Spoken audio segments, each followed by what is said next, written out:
Hello सभी engineers, मेरा नाम है Shajib. I am professional estimation and costing engineer. आप सभी इंजीनियर्स के लिए कॉर्पोरेट ट्रेनर। तो आज का जो हमारा टॉपिक है उसमें हम बात करने वाले हैं वाटर प्रूफिंग मटेरियल्स के बारे में। 5 बेस्ट वाटर प्रूफिंग मटेरियल्स। अगर हम कोई भी बिल्डिंग बनाते हैं, अगर हम कोई भी बिल्डिंग बना रहे हैं, कोई भी ब्रिज बना रहे हैं, तो आज के टाइम में सबसे बड़ी मेजर जो प्रॉब्लम है वो हम लोग देखते हैं कि हमारा कुछ टाइम बाद वो स्ट्रक्चर थोड़ा सा ख़राब होने लगता है। अगर हम अपने घर में देखें तो वॉल्स वगैरह में प्लास्टर ख़राब होने लगता है, पेंट ख़राब होने लगा, तो वहाँ पर क्या हो रहा है, वाटर लीकेज है। अगर कहीं से भी पानी आ रहा है, कहीं से भी आपका रिसाव है, ठीक है, तो वहाँ पर आपका प्लास्टर वगैरह, पेंट वगैरह सारा ख़राब होने लगेगा और एक टाइम ये आ जाएगा कि वो आपके स्ट्रक्चरल एलिमेंट्स को भी डिस्ट्रॉय कर सकता है। तो मेजर प्रॉब्लम आज के टाइम में बन गई है कि आप वाटर प्रूफिंग मटेरियल्स का यूज़ करें जब भी आप किसी स्ट्रक्चर को बनाएं, या अगर आप स्ट्रक्चर बना चुके हैं और उसके बाद अगर उसमें वहाँ कहीं पर भी सीपेज है या आपका लीकेज हो रहा है पानी का, तो आप कैसे उसको ठीक करेंगे। अब उसको ठीक करने के लिए आप लोग देखेंगे कि मार्केट में बहुत सारे मटेरियल्स अवेलेबल हैं, लेकिन कन्फ्यूजन हो जाता है कि कौन सा मटेरियल यूज़ करना चाहिए। तो ये सारा जो कन्फ्यूजन है आपका कि किस चीज़ के लिए कौन सा मटेरियल हम यूज़ करेंगे, तो उस सारे कन्फ्यूजन को आज मैं इस वीडियो में क्लियर करने वाला हूँ। तो बने रहिए हमारे साथ इस वीडियो क्लास तक और चलिए हम अपनी वीडियो को स्टार्ट करते हैं। जैसे कि आप यहाँ पर सबसे पहले देख रहे हैं, आपका आता है मास्टर सील।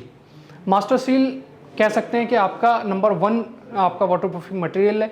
इसमें 2 तरीके का आपका कॉम्बिनेशन आता है, एक आपका लिक्विड आता है, एक आपका पाउडर आता है। दोनों को आपको अच्छे से मिक्स करना है और आप किसी भी वॉल पे, किसी भी जॉइंट्स पे, आप चाहें आपका वॉल है, वॉल पे प्लास्टर हो रखा है, पेंट के साथ आपको मिला के करना है, आप कर सकते हैं। और इसको, ये जो मैं आपको वाटर प्रूफिंग मटेरियल्स बता रहा हूँ, इसमें किसी भी स्पेशल स्किल की या किसी भी स्पेशल टूल की ज़रूरत नहीं है। आप इसमें खुद से एक ब्रश, एक रोलर ले करके आप उसको पेंट की तरह कर सकते हैं। तो ये सारे आज के टाइम में बहुत ही ईजी कर दिए गए हैं कि कोई भी इसको अपने से यूज़ कर सकता है, किसी भी स्पेशल लेबर की इसमें ज़रूरत नहीं है। तो मास्टर सील जो है आपका नंबर 1 पे आता है आपका। इसमें 2 तरीके के, जैसे कि मैंने आपको बताया, एक पाउडर रहेगा, एक लिक्विड रहेगा। 2 कॉम्बिनेशन आते हैं, दोनों कॉम्बिनेशन को अच्छे से मिक्स करना है और फिर उसको आप किसी भी पेंट वाले ब्रश से या फिर रोलर से आप उसको कहीं भी, जहाँ भी आपका लीकेज वगैरह हो रहा है, आप उसको ईजिली वहाँ पर अप्लाई कर सकते हैं किसी भी जॉइंट्स पे। तो ये बहुत अच्छा मटेरियल है मास्टर सील। इसके बाद आपका आता है डॉक्टर फिक्सिट। तो जैसे कि आप डॉक्टर फिक्सिट के बारे में तो ऐड भी देखते रहते हैं, बहुत सारे उसके एडवर्टाइजमेंट आते हैं टीवी पे।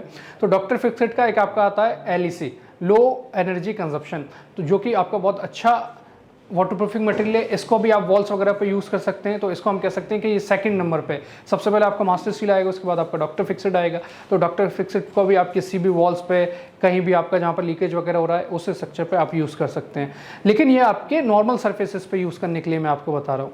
इसके बाद आपका आता है एक, अगर आपको टेरेस पे करना है, अगर आपको छत पे वाटर प्रूफिंग करनी है, क्योंकि छत पे जो है, अगर आप नॉर्मल अंदर घर में कर रहे हैं तो वहाँ पर ना धूप है, ना आपका डायरेक्टली कोई पानी वाना नहीं आ रहा है। लेकिन अगर टेरेस की हम बात करते हैं तो टेरेस पे क्या होगा, आपका डायरेक्टली बारिश का पानी आएगा, आपकी धूप आएगी। अगर आप नॉर्मल वहाँ पर वाटर प्रूफिंग यूज़ करते हैं तो वो क्या होता है कि एक टाइम के बाद ख़राब हो जाएगी और फिर से आपको लीकेज की वहाँ पर प्रॉब्लम हो जाएगी, आपको वो फेस करनी पड़ेंगी चीज़ें।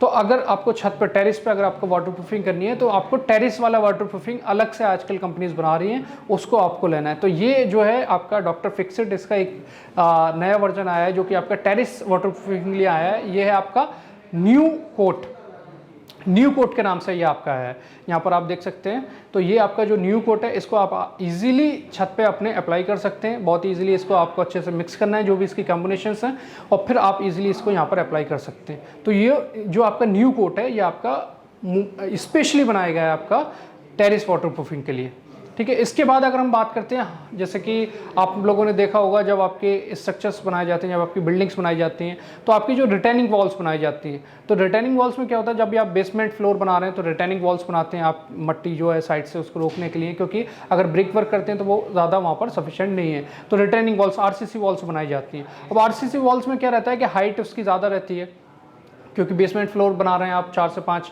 मीटर के हाइट का आप बेसमेंट फ्लोर बनाएंगे, तो वहाँ पर हाइट ज़्यादा होने की वजह से आपकी जो कास्टिंग है रिटेनिंग वॉल्स की, वो एक साथ नहीं हो पाती है, वो जॉइंट्स में अलग अलग कास्टिंग की जाती है।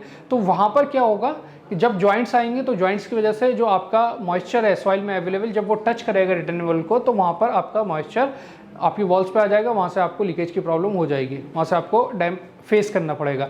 तो उस कंडीशन में क्या होता है कि आप लोगों ने इस तरीके से देखा होगा, आप जब कोई भी जो है, अगर किसी ने भी बिल्डिंग बनते हुए देखी या खुद से काम किया है बिल्डिंग में, तो आपने देखा होगा जब हम बेसमेंट फ्लोर बना रहे होते हैं, जब हम आरसीसी वॉल्स बना रहे होते हैं, तो एक तरीके से एक पट्टी, एक रबड़ की पट्टी इस तरीके से ये आपकी सारी वॉल पे पड़ी रहती है। तो ये क्या है, बहुत सारे लोग कंफ्यूज होते होंगे, ये समझ में नहीं आता होगा उनके क्या है। तो ये जो है आपका, ये आपकी सिंथेटिक रबर है, ठीक है, सिंथेटिक रबर आप इसको बोल सकते हैं, या आप इसको बोल सकते हैं कि ये क्रोटिनेट है, ठीक है। तो क्रोटिनेट जो है आपका, ये आपका यूज़ किया जाता है, ये आपका सिंथेटिक रबर की तरह होता है, लेकिन उससे आपका 4 गुना ज़्यादा स्वेल करता है, ये जल्दी आपका फूल जाता है। ये क्या काम करता है, आपके वाटर स्टॉप का काम करता है, मतलब कि जो पानी आ रहा है उसको रोक रहा है।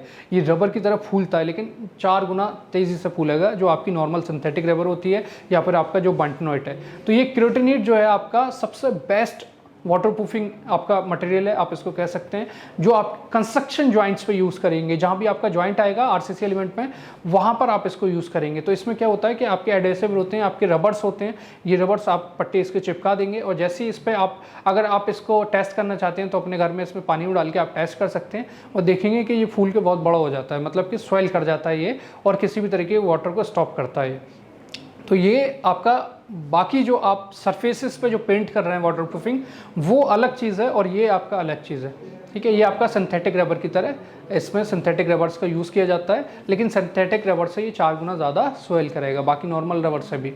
तो ये आपका क्रोटिनेट है, जो कि सबसे बेस्ट वाटर स्टॉप का काम करता है, ठीक है। इसके बाद आपका आता है, अगर आप देखेंगे कि ब्रिज आप बना रहे हैं, तो ब्रिज की जो डेक स्लैब होती है उस पर भी आपकी वाटर प्रूफिंग की जाती है। तो एक आपका एसटीपी का जो है मटेरियल है, और ये इन्होंने ब्रिज डेक के नाम से ही निकाला है, ब्रिज डेक वाटर प्रूफिंग। तो इनका एसटीपी का जो है वो सबसे बेस्ट आप कह सकते हैं कि ब्रिज डेक के लिए है। तो यहाँ पर क्या होगा, आपके एप मेम्ब्रेन रहते हैं, मतलब कि आपकी शीट्स रहती हैं, पॉलीथीन टाइप शीट्स रहेंगी, इनको सारे को बिछा दिया जाता है, और जो इनके जॉइंट्स रहेंगे शीट्स के, उस पर अच्छे से आपका जो ये जो रहता है गैस जो रहती है, ठीक है, इसके थ्रू इनको अच्छे से थोड़ा सा हीट करके चिपका दिया जाता है जॉइंट्स को। तो ये आपके एप मेम्ब्रेन कहलाते हैं, और ये शीट्स हम ब्रिज डेक पे लगाते हैं। तो आपका एसटीपी जो ब्रांड है वो सबसे अच्छा ब्रांड है आपका ब्रिज डेक के लिए। तो आपको यहाँ पर अच्छे से समझ में आया होगा कि अगर आपकी वॉल पर डैम्प आ रही है तो आपको क्या यूज़ करना है, आपको मास्टर सील यूज़ करना है। तो यहाँ पर आपको अच्छे से समझ आया होगा कि अगर आपकी वॉल पे डैम्प आ रही है, अगर आपको छत पे वाटर प्रूफिंग करनी है, टेरिस पे वाटर प्रूफिंग करनी है, या फिर अगर आपको कंस्ट्रक्शन जॉइंट्स में वाटर प्रूफिंग करनी है, या फिर आपको ब्रिज डेक पे वाटर प्रूफिंग करनी है, यानी कि अलग अलग जगह कौन कौन से मटेरियल्स यूज़ करने हैं। तो कंफ्यूज मत हो, ये बहुत सारे मटेरियल्स हैं मार्केट में, तो आप चूज़ करिए अपने हिसाब से कौन सा अच्छा रहेगा। बाकी जो मेरे हिसाब से जो सबसे बेस्ट मटेरियल है वो मैं आपको बता चुका हूँ कि ये सारे मटेरियल्स आप यूज़ कर सकते हैं अलग अलग। और ये सारे जो मटेरियल्स हैं ये आपके बहुत ही कम टेम्परेचर पे भी जल्दी आपके काम करते हैं, ये बहुत जल्दी काम करते हैं। तो इन्हें इस सारी कंडीशंस को देख करके ही डिज़ाइन किया गया है।